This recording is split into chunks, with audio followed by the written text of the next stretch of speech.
she was so afraid or had all this, concerns, and she should have been the one that filed it. And I was the one who filed it because I wanted consistency and I wanted this. And she's bringing up all this stuff from things that, like, there's no back to it. I mean, Talon's never been hurt. He's never been, had any kind of issues being with me. And I've had him a lot. And that's why I'm so upset, is because her and this guardian ad litem just like team up, and it's like, wait a minute, you guys talked to me for 5 minutes and I've never given any reason for any of this.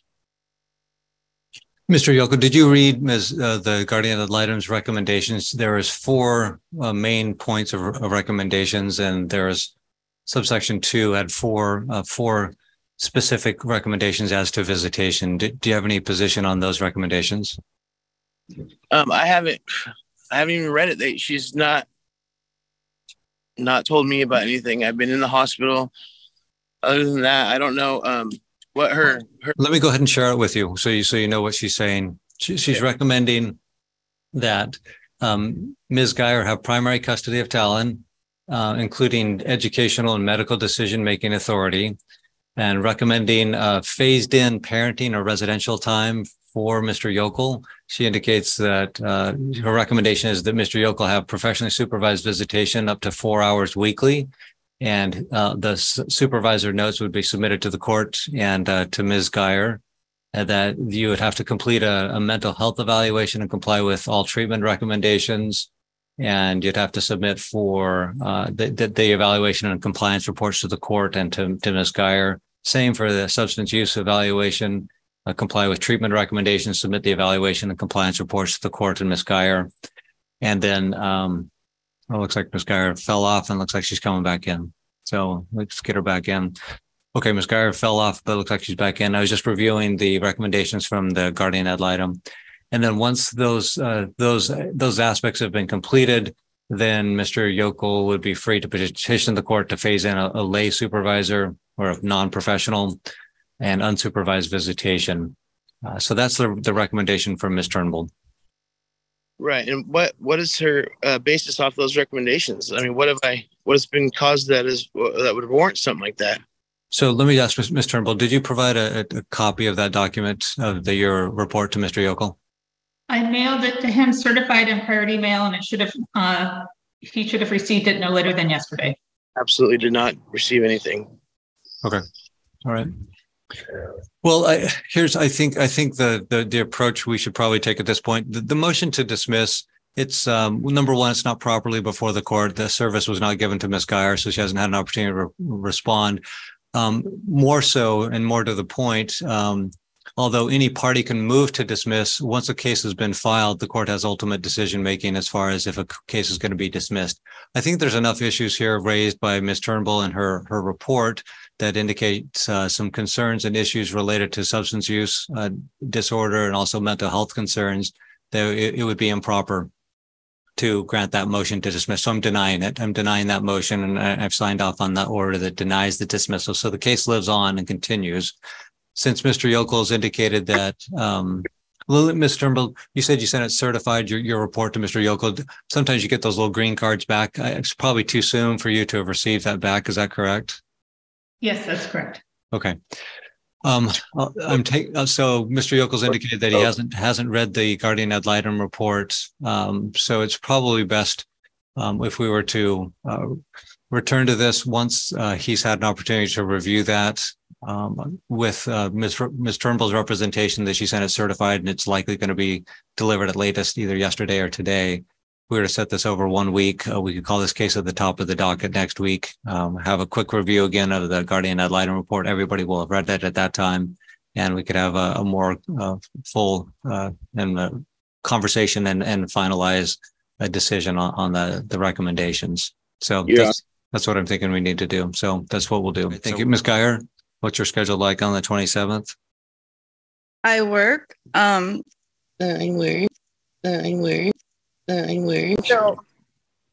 yeah, I have to work every day. So if I don't put in notice, it's kind of hard for me, but I can do my best since it's, court. I do my best to see if they'll let me. Okay. step away for a while at 9 a.m. or something and take my lunch early.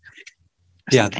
Okay, great. I appreciate the flexibility of all parties. So we'll set it back to set the matter over to the 27th of July, 9 a.m. Hopefully we can take it at the top of the docket and let people get back, since we spent some time on it here today and people have other things to do. So Mr. Yokel will get a copy of that, and then we'll be able to respond and hear about the case from all parties. So we'll see everybody next week, the 27th of July at 9 a.m. Thanks. So I have a question. Yes. So we're going to set it over a week to have her report reflect 5 minutes that we talked. Is that what this is? Because you might as well just do it now. I mean, what's the point of waiting a whole other week just to sit over, for her to give 5 minutes of her talking with me? The point of setting it over is giving a notice and opportunity to be heard. So you indicated you have not received the report. I think it's that you read the report. It obviously doesn't matter. Don't interrupt me, Mr. Yokel. Well, obviously it doesn't Mr. Yokel, do not interrupt me. Do you understand that? Right, dude. This is fucking bullshit. Mr. Yokel, if you swear again, I'll hold you in contempt. Do you understand that? I'm warning you.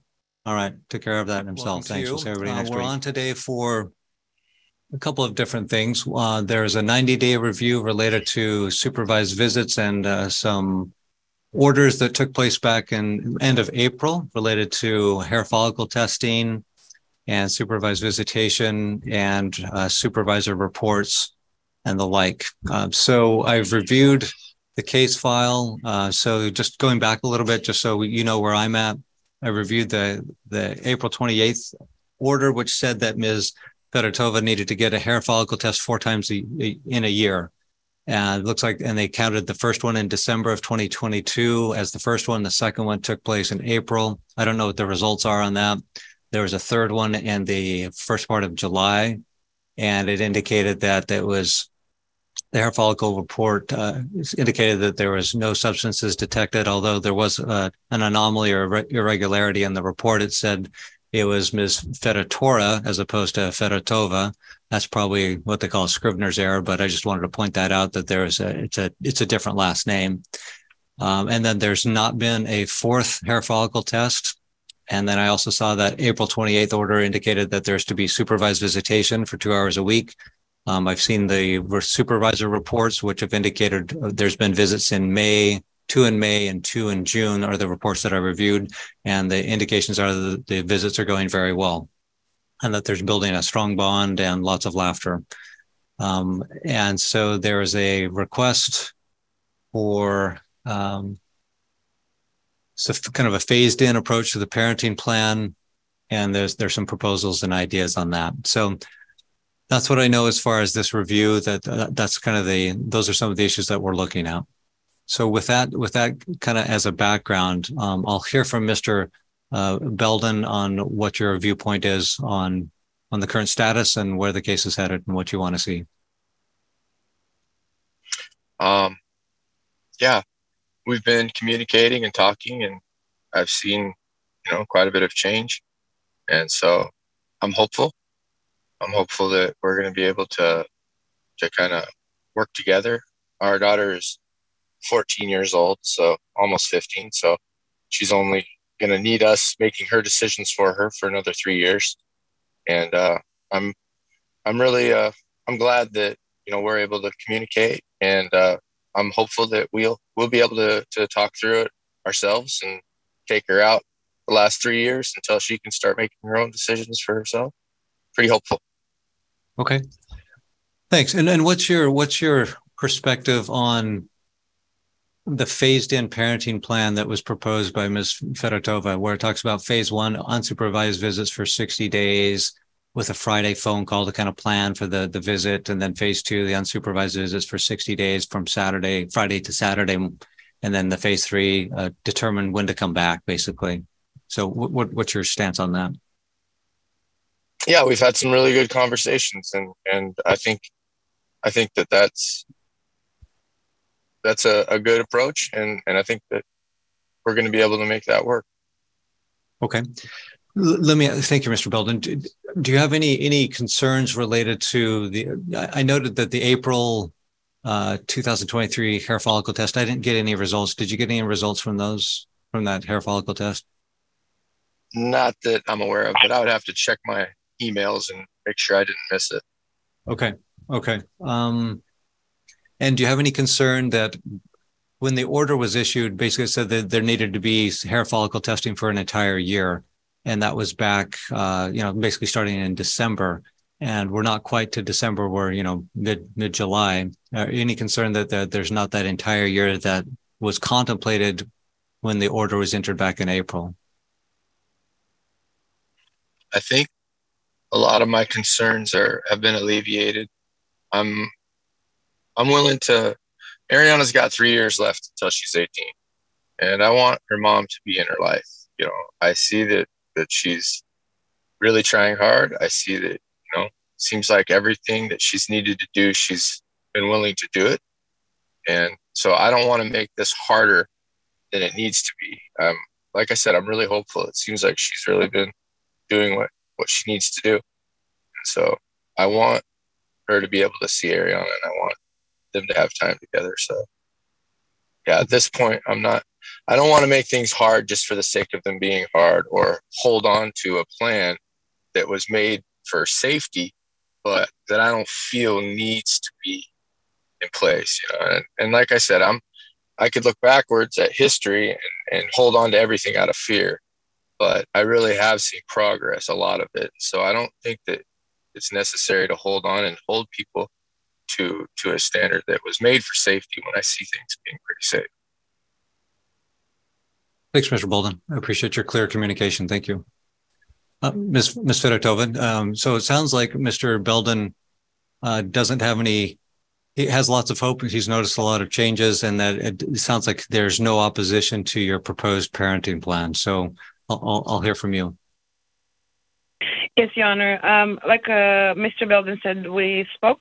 We came to a great agreement, and I think we need to work together. And if there's anything I need to do, and per his request or per court, I'm willing to do it. For a fact that I want to show that I'm a changed person and I'm moving forward with my life. And I think our time with our daughter was going very good, and I'm excited to see where it's going to take us. I want us to bond more, and of course, for time lost, make up as much as they can, and see her grow up and be happy. Okay. All right. Thank you. Any follow-up from that, Mr. Belden? No, I think I'm okay. Okay, thanks. Well, I was really pleased to read the supervisor reports. They were almost tender and sweet, talking about how there was a lot of laughter between mom and daughter, daughter touching mom's hair, and it just kind of sweet things like that. And there's really good visits, a well prepared mom was really prepared for those visits, and they seem to just really be building a very strong bond. So lots of good things happening there.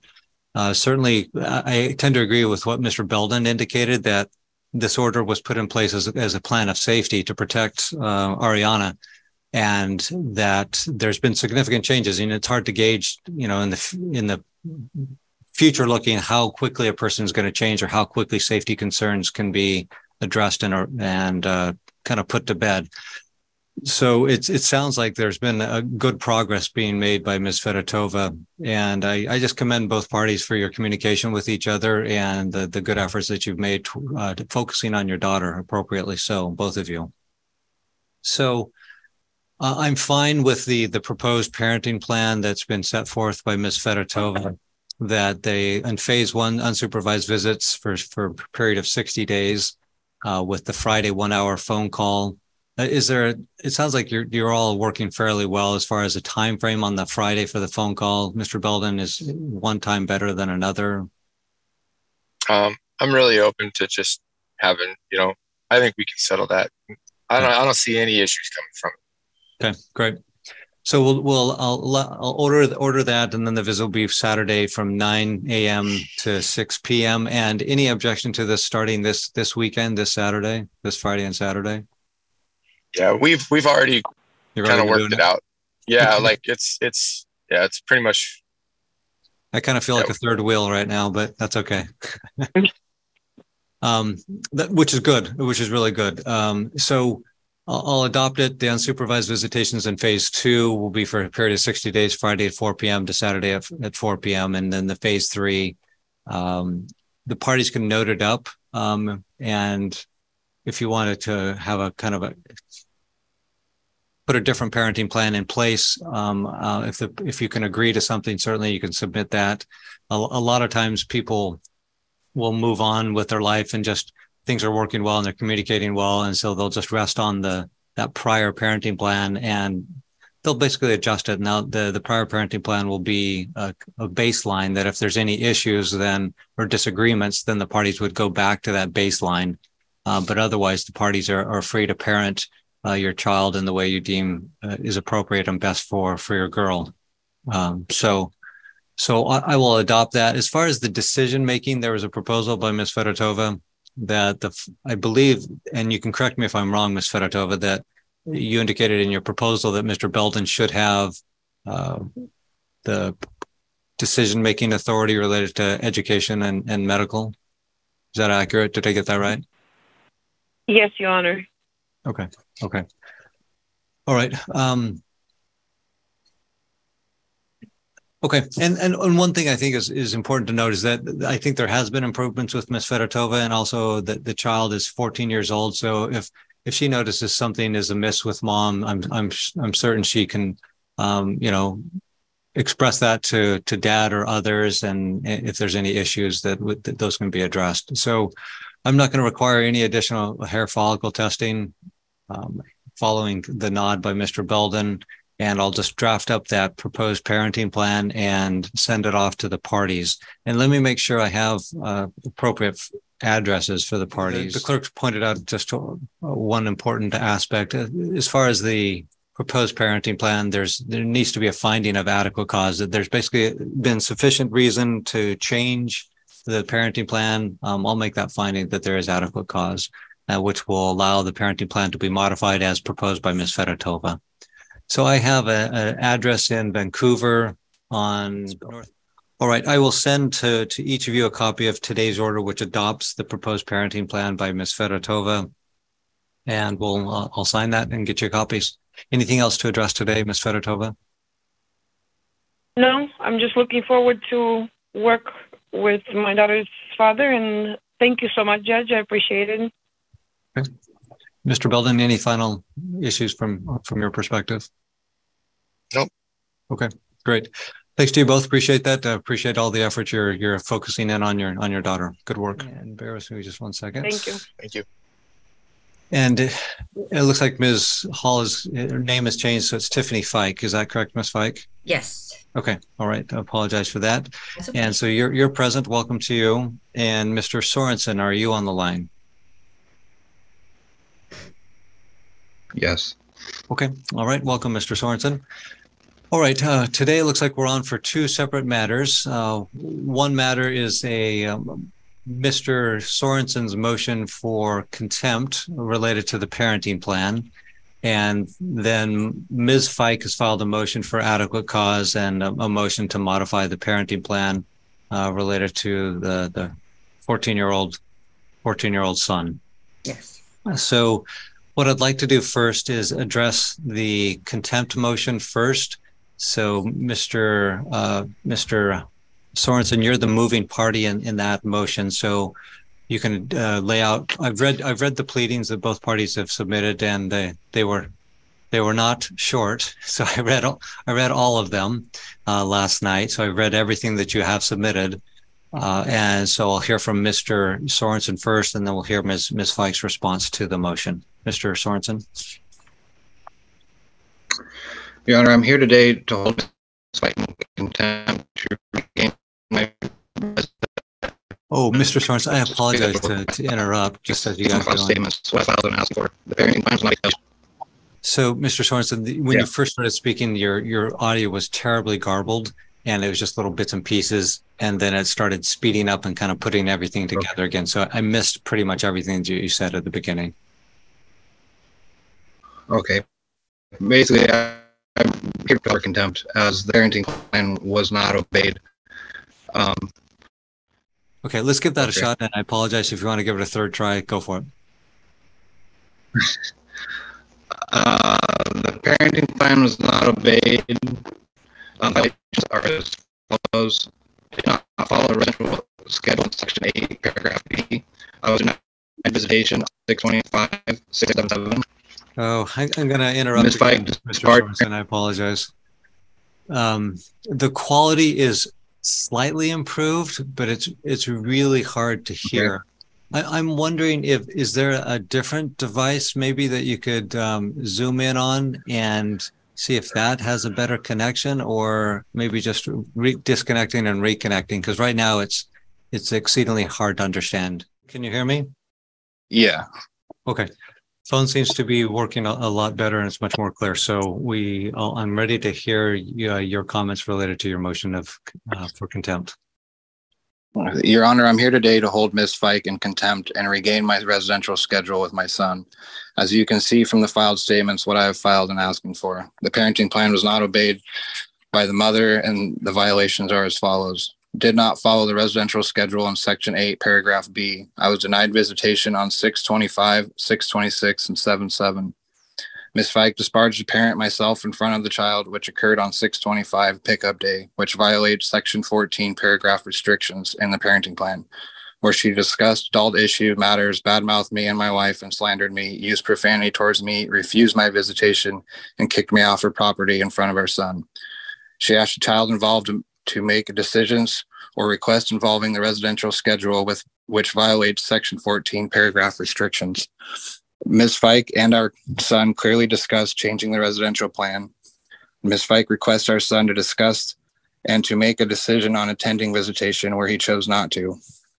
She discussed changing the residential schedule with our child outside of already agreed plans, which violates section 14 paragraph restrictions. She encouraged the child it was his choice to change his primary residence and his choice whether or not he attends, which violates section 14 and the paragraph restrictions.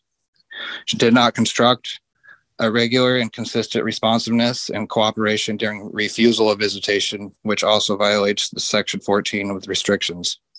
Tiffany did not attempt to reach me in any way on June 25th to discuss, resolve, or inform me of any disruptions to the schedule, even after being instructed to do so by LPD.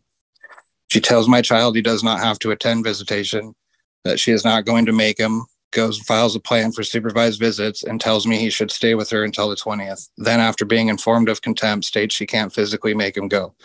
That contradicts all her claims, and that she is following the parenting plan and keeping him from me. Ms. Fike did not notify me prior to pickup to inform me of Christopher's refusal. She had hours to do so and did not. She also did not discuss any resolutions with me, ask me to get help Christopher to attend, did not ask the police to enforce their help, did not ask me to attend a conversation at pickup time.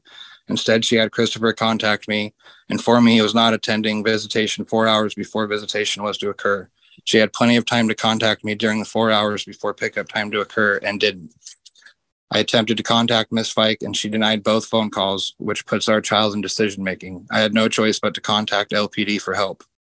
LPD then contacted Ms. Fike when she answered for them, and she was instructed to follow the parenting plan and to make sure my son came home, and was also instructed to contact me. Neither one occurred. Ms. Fike never made contact with me.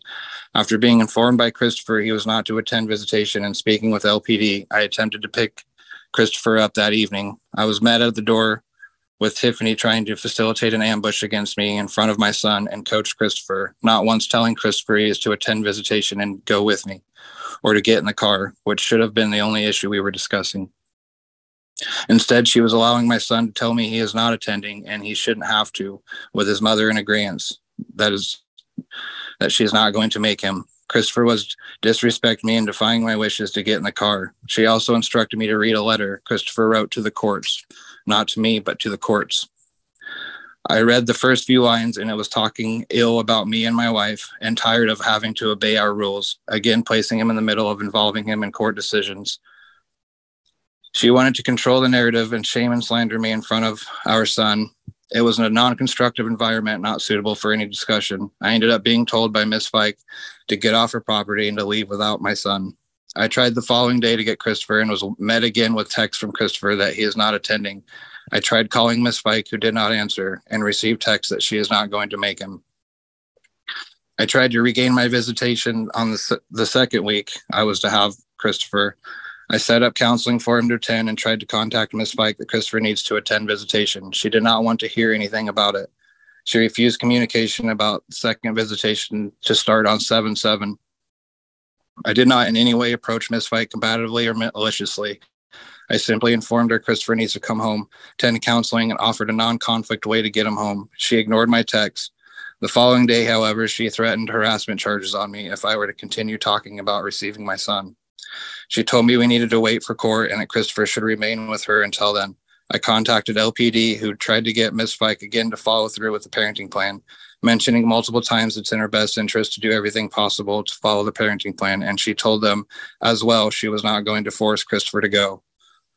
LPD then instructed me to continue with the contempt. She supports any and all alienation of involvement and sees no issue with it at all. Ms. Fike, in the midst of this, used her personal server, be that of her mother, Jill Hall, the grandmother of Christopher, who for the better half of 3 years, it was ordered by the courts she is not be around Christopher until she can attend drug counseling and pass a hair follicle test, since she is a known drug addict and has placed Christopher in danger in the past. A woman who is not allowed around my son should not be allowed on my property or near my family. Jill Hall came to my residence twice, both times relentlessly banging on my door and ringing the doorbell for over 5 minutes at a time. Jill Hall is a very dangerous and unpredictable individual that should not be involved in this situation or around in any form. I told Jill Hall when I retrieved the papers to not come back to my property, where she then screamed, "You've been served." Ms. Fike utilizing her mother in this situation is very concerning and puts our family in danger, which only solidifies malicious intent. The constant problem at hand is Christopher feeling pressured and coached to evade my house. He is discouraged from loving myself or a lifelong bonus mom. Christopher voices this time and time again and asks for help on the issue. Every 2 to 3 years, Tiffany tries to find ways to manipulate the courts and change the schedule, use baseless false accusations to attain that. This case is consistent with the previous ones. Christopher displays the same antics at our house, however, it is handled appropriately. Christopher voices major and concerning issues about his mother's home weekly. So we utilize the school counselor when he has an issue. We set up a meeting there to discuss it. We don't ambush Miss Fike or harass her via text, name call, disrespect, or make Christopher feel he has to choose. We pick a professional setting suitable for all parties involved. Your Honor, Christopher refuses. He does not want to attend his mother's visitation almost every week and voices concerns on Fridays. However, we encourage him to spend time with his mother, tell him he is to attend. We run through problem solving, give him problem solving tips. We do not keep him home from her or make him choose to involve him in the court matters that are trauma causing. We always try to facilitate a constructive in-house resolution without slandering Tiffany or causing Christopher to feel in the middle. I myself initiated and asked the court's last custody case to hire a GAL to help with the ongoing issue. I knew involving a professional who works to find the truth would, and she did. Rhonda Larson did an amazing job. She is also available to call on as she is still on our case. I also have been working with the school counselor and Christopher about this exact problem Christopher has with his mother making him to choose sides, lying about my wife and myself, making false allegations. I also attained an outside counselor outlet for Christopher through the school council to help with these issues at Northwest Psychology. I cannot comprehend how Ms. Fike thinks complete annihilation of our family is a good plan. She feels the need to constantly destroy me, my wife's relationship, and family. She uses Christopher in order to do so, not realizing she's destroying him in the process. Christopher has been forced by his mother to write letters, make false claims, and statements about my family, which I know fills Christopher with guilt and embarrassment, as he states. A time my son should have been spending with myself, attending youth group, Christ for the Court basketball camp, collecting his volunteer hours for high school. We have scheduled on our time, attending his job he acquired, family vacations, 2 of which were canceled due to these circumstances, missing his sister. Instead, he spent a better portion of almost a month away from me with no communication at all, under the impression he is prepared to take his father to court. Stressed, sad, and unequivocally involved in adult matters no child should, my son has never gone 3 days without talking to me or 7 days without seeing me in his entire life. While I've been dedicated to following the instructions of the court and parenting plan, Ms. Fike has been creating an environment of paranoia and fear for Christopher, taking him away from his family and disregarding the instructions set forth by the courts and law enforcement. I'm asking the courts to bring my son home immediately for the lost time to be awarded, where he needs to attend counseling, get back into his schedule he lost, and attend his youth group, prepare for school coming up. He desperately thrives on this schedule that has been robbed. I'd like Ms. Fike held accountable so this situation is to never occur again. Thank you. Okay, thank you, Mr. Sorensen. All right, Ms. Fike, I'll hear your response in relation to the motion for contempt, please. Yes. So, like you said, this is my third attempt to change the parenting plan. Well, 3 years ago, my son threatened to run away. He's threatened to run away from his dad's house multiple times due to mental and emotional abuse from his dad and stepmom, and more so physical, as you know, Mariah has pushed Christopher before. The reason why I've put this motion into place, because Sunday, June 25th, we got home from my sister's house. It was my nephew's birthday party. He was to go to his dad's at 8 p.m. At 6 p.m. that night, he comes to me or calls me into his room and says, "Mom, what would happen if I refused to go to my dad's?" Is he muted? What would happen if my mom or if I refused to go to my dad's house? I told them, I'm not sure what would happen, but why don't you want to go to your dad's? Like I said, this was 6 p.m. It was 2 hours before he would have went to his dad's house. I'm talking to him about it, why he doesn't want to go to his dad's. He says the same reason for years. He said he was in the middle of writing a letter to the courts. I did not persuade him. This came out of nowhere, that he refused and wants to write a letter to the courts. Did I submit that letter? I did not submit that letter. He wanted his dad to read it because everything on there pinpoints the majority of what's been going on and how he feels about it. My son is mentally and emotionally abused over there daily. He's never wanted to go to his dad's house. He has blatantly said it every single week, but this is the first time he's actually refused to go. I told him I'm not going to make him, but that he needs to go. I feel like he does. But in the back of my mind, from what's been happening over the years, that nobody's been listening. Like, I feel like this, like I said in my declaration, this is his final cry for help. I'm hoping he wants to talk to you, the judge. He wants his voice heard, not what, because the back and forth saying what Christopher says at his dad's house and what Christopher says here, like somebody else needs to be that middleman. And as of counseling, I didn't hear about him putting him into counseling until, let's say, I didn't get served with his papers till the 4th of July. And that's when I read that he had an appointment at Northwest Psychological, which we both should have been informed on that as well. And then the next day on July 5th, Joseph texted me and said that Christopher will be going to that appointment, that he made this appointment, this and that. Well, I already also made him an appointment at Core Health. He has an appointment on August 1st at 1 p.m.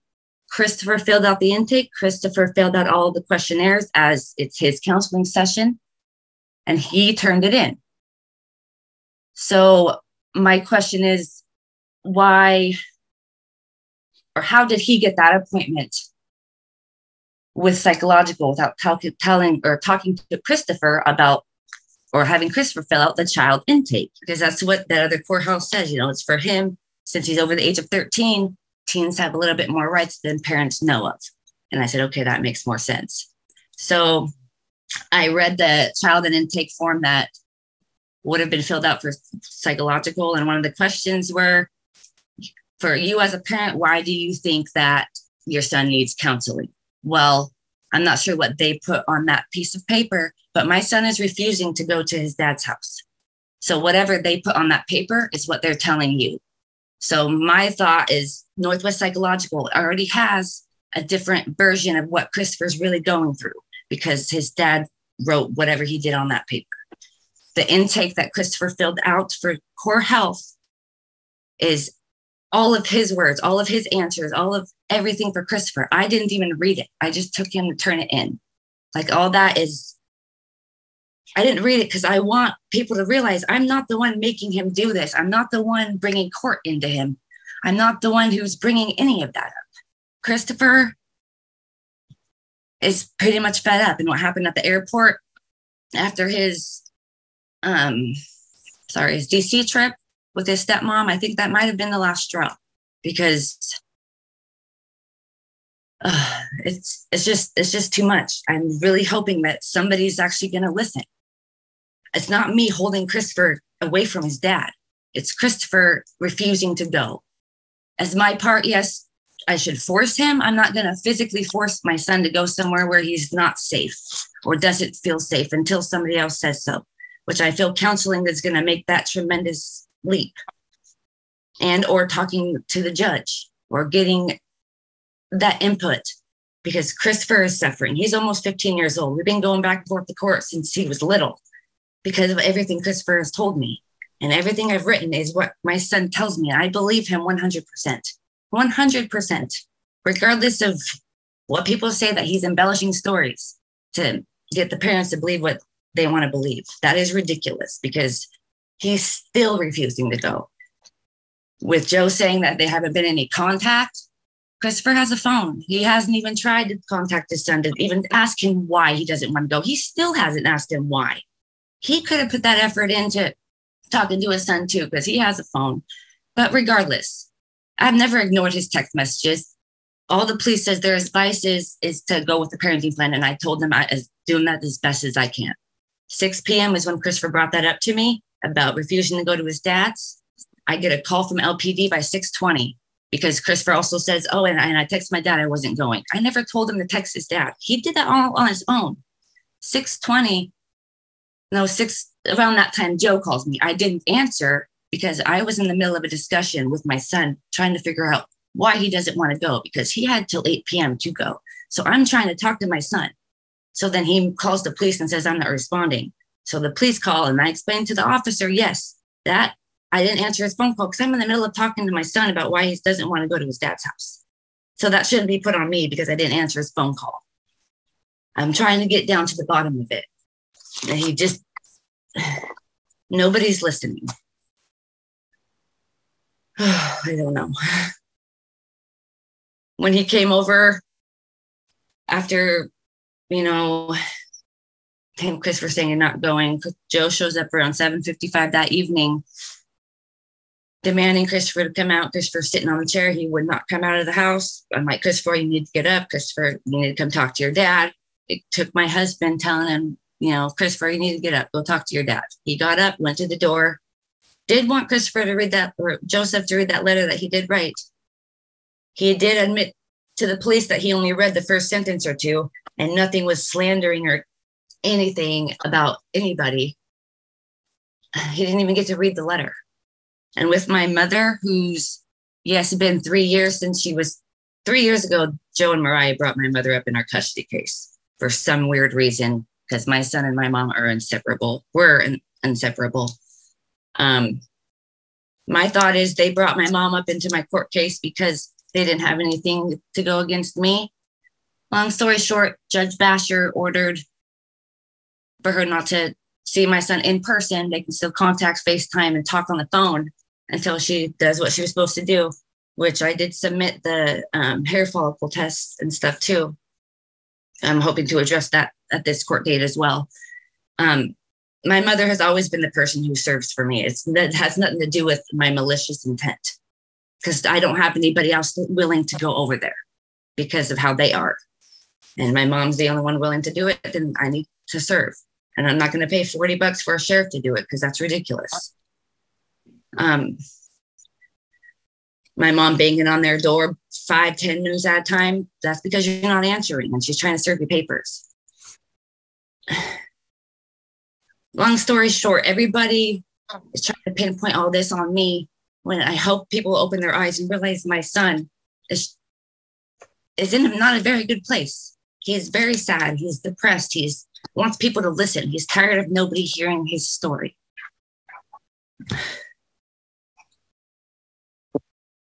All right. Thank you, Ms. Mike. I appreciate your input. What I'd like to do now, I want to hear from each party on the motion to modify and the motion for adequate cause that has been brought by Ms. Fike. So Ms. Fike, if you want to address your motion, then I'll hear from Mr. Sorensen, and then I'll give you a ruling on both motions. with my son refusing visitation at his father's home. He's tired of nobody listening. He's scared. He uses the word scared. He doesn't want to go to his father's house. I feel like either limited time or supervised visitation needs to happen until a counselor or somebody can actually open up their mind to listen to an actual 14-year-old.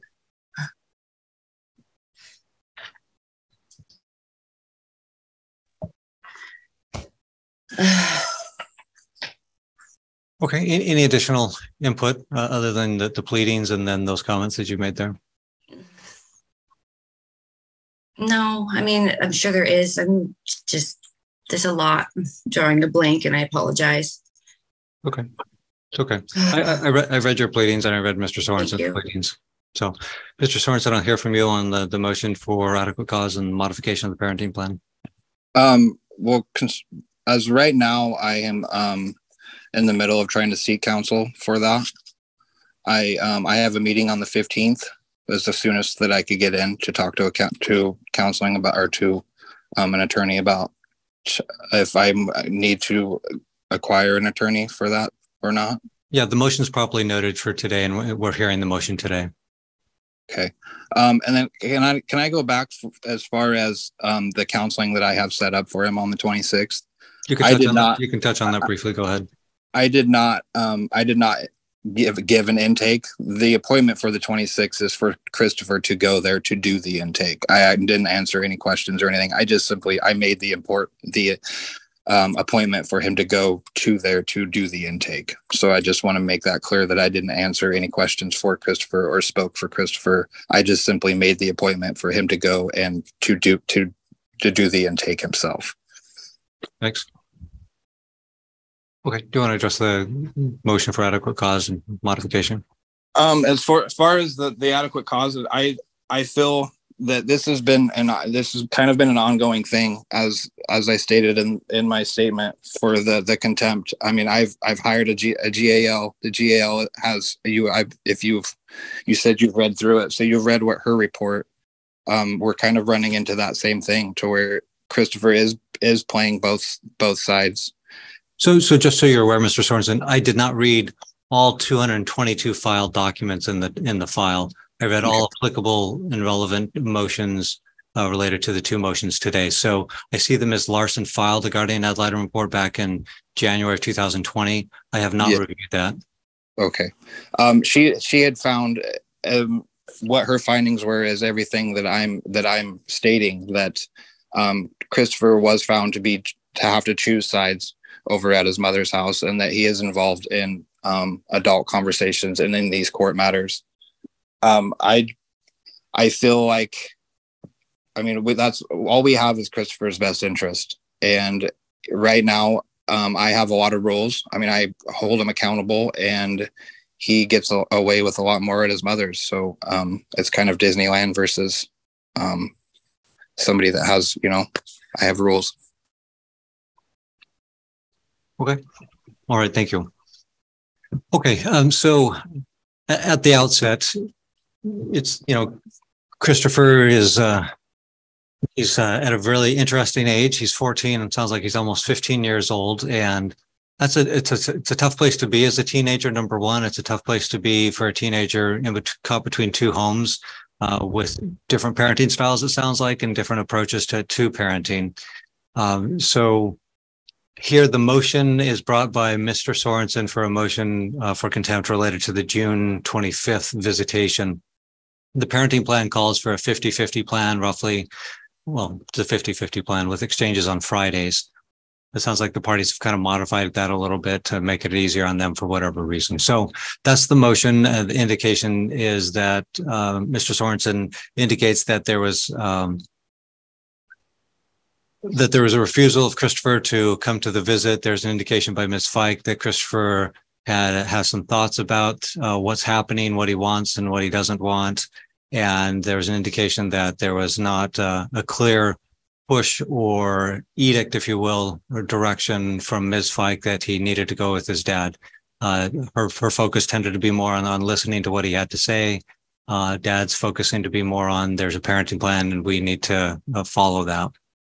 So these situations are challenging because both parties have a lot to say. And I think that was noted by the variety of pleadings that were filed by the parties. And there's a lot of information that needs to be heard. So the issue is that there's a parenting plan. The parenting plan says it's a 50-50 plan. Life is not static. Children change, parents change, and the court system is kind of slow to change. We're not the most nimble of organizations. And so when there's a change, there's a feeling of immediacy. We need to make a change quickly. Things may have been brewing for some time with Christopher, may have been thinking about some things for a long time, but it kind of came to head on this June 25th date. The difficult part is accommodating that and accommodating the parenting plan. There's kind of a natural tension there. So what needs to happen is that there's a court order. The court order controls. The parties have been unable to come to an agreement themselves, and so they've turned it over to a third party, the court, to resolve and guide the issue. So the court said those parenting plan needs to be followed, and the parents are to make sure that it happens. And 15-year-olds, certainly you can't pick up a 15-year-old or 14-year-old and pick them up and put them in a car. Not going to happen and would be inadvisable. There's other ways to persuade and encourage. And so I will make a finding of contempt. I think there was a clear indication, whether it was stated explicitly, I think it was the implicit message was clear. I'm not forcing you. You don't have to go. I don't think those words were specifically said, but I think the message came across clearly to Christopher that he did not need to go. And it was more important that his father engage with him, listen to him. And the parenting plan indicates that when I looked at that earlier today under paragraph 14, it says the following. I think this is important to note. Each parent agrees to encourage the child to directly discuss with the parent in question any grievance they may have with that parent. I think that was appropriate. Ms. Fike indicated that Christopher had written a letter and he had wanted to share that with his dad, and it sounded like she encouraged Mr. Sorensen to speak to his son about that issue. It also indicates it's the intent of both parties to encourage a direct child-parent bond of communication. So that's there. So what I'm going to do, I'm going to impose a $100 civil penalty that contempt can be purged by following the parenting plan for 6 months or until there's a change in visitation. So I also think, and both parties recognize this, that Christopher needs some support through counseling. Sounds like both parties are cognizant of that and working towards that end. That's encouraging and good. And both parents can provide input to the counselor for the benefit of the child.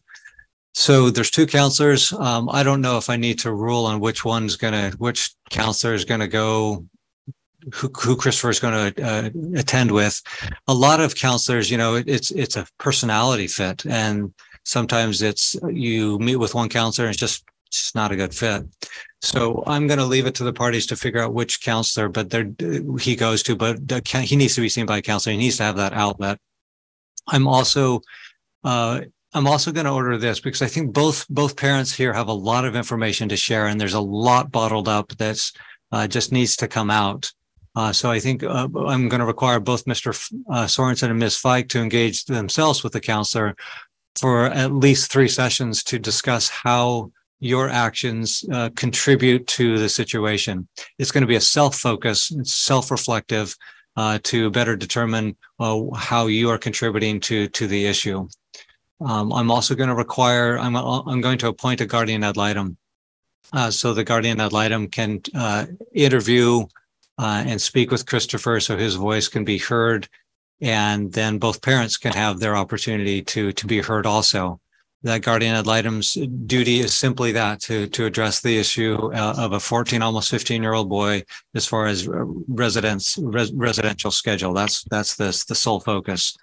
And to make clear that Christopher is not allowed to make the decision of where he goes. He's required to go as the parenting plan requires, and he should be disavowed of that false notion. It's going to be a lot slower than a 14-year-old child wants things to happen. But we're going to get input from the guardian ad litem, He'll have an output with the counselor. Both parents will have opportunity to do some self-reflection under the guidance of a counselor to see how they're contributing to the issue, because it doesn't happen in a vacuum. And sometimes it's hard to see that without the professional help. So that's the contempt motion. As far as the motion to modify and the motion for adequate cause, I'm making a finding that there is not adequate cause at this point. So I'm denying the motion for adequate cause and denying the motion to modify the parenting plan. So with that said, I'll ask the parties if you have any questions or clarifications of the court's ruling. As far as my lost time of the 2 weeks that I missed out on, is that just chalk that up as? Yeah, good question. I thought about that, and I think under the current circumstances, I'm going to let that ride. I'm not going to order makeup time. I am requiring that the parenting plan pick up this Friday at the Friday or whatever. If it sounds like it was Sunday, maybe what the parties had kind of agreed on. But the parenting plan, if the parties can't agree, it'll be Friday at 5 p.m. That's when the exchange needs to occur. If the parties had been doing a different schedule, you're free to do that, but it has to happen this weekend. The exchange needs to occur. Okay. Ms. Fike, do you have any questions or points of clarification? No, not at this time. Well, actually, when will we hear about the guardian ad litem? Yeah, thanks. So I'm going to ask the guardian ad litem to do an accelerated review with a review in 30 days is my hope. And for guardian ad litem, that's a pretty quick turnaround time, and we'll have a hearing in roughly 30 days. And so let's go ahead and look at the calendar now. Let me ask the parties, as far as your schedule on August 24th, how do your schedules look on August 24th? That's a Thursday at 9 a.m.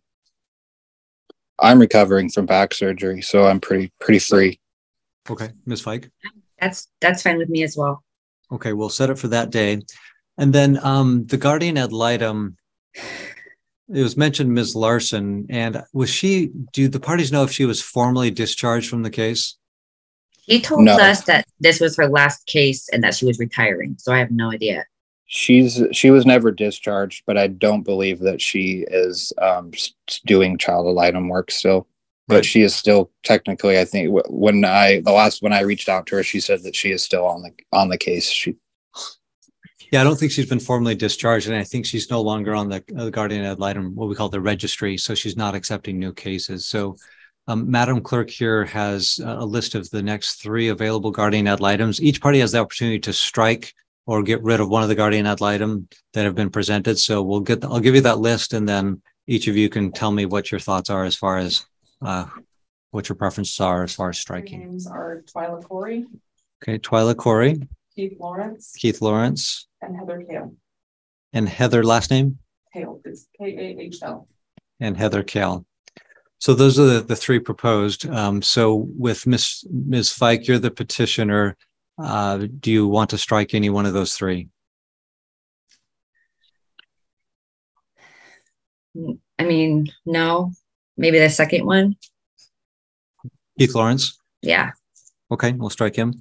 And then Mr. Sorensen, any of the remaining 2, Twyla Corey or Heather Kale? I don't know any of these, so no, not really. Yeah, it's kind of operating in a vacuum. It's difficult. So generally, it's a hierarchical order in which they're listed. So Twyla Corey is first, and then Mr. Lawrence was stricken, then Ms. Kale was listed. So I'll appoint Twyla Corey as the guardian ad litem. She will be reaching out to the parties, and it's important that the parties respond to her promptly. I think there's a brief packet that she'll have you fill out. But the sooner you can get in touch with her, the better, so we can move this along. And then as far as the payment, let me ask, was Ms. Corey, was she paid by the court, or was she paid by the parties? Londa, I think I had to pay, and we each paid half. Each paid half. Okay. But I believe that hers was waived. No, it was not. Okay. But regardless. Okay. So what I'll do, it'll be a 50-50 split as far as the payment. And then so she'll get that order. She'll be in contact with both parties. and you'll have opportunity to chime in, and Christopher will have opportunity to chime in. And I will draft up an order memorializing today's rulings on the motions and get that out to the parties. Do you both have access to Odyssey? Yeah. I think so. Yeah. Okay. That's where you can access the case file and look at all the pleadings that have been filed. So I'll file it there, and the parties are welcome to look in there and take a look of the order. Perfect. Thank you. Let me check with the parties before we end today's session. Mr. Sorensen, do you have any final items? I don't believe so, Your Honor. Okay. Ms. Fike, any final items? No. Okay. All right. I appreciate both parties' time and input. And that will conclude today's hearing. And then we'll see everybody on August 24th at 9 a.m. for the Guardian ad litem report related to a residential schedule.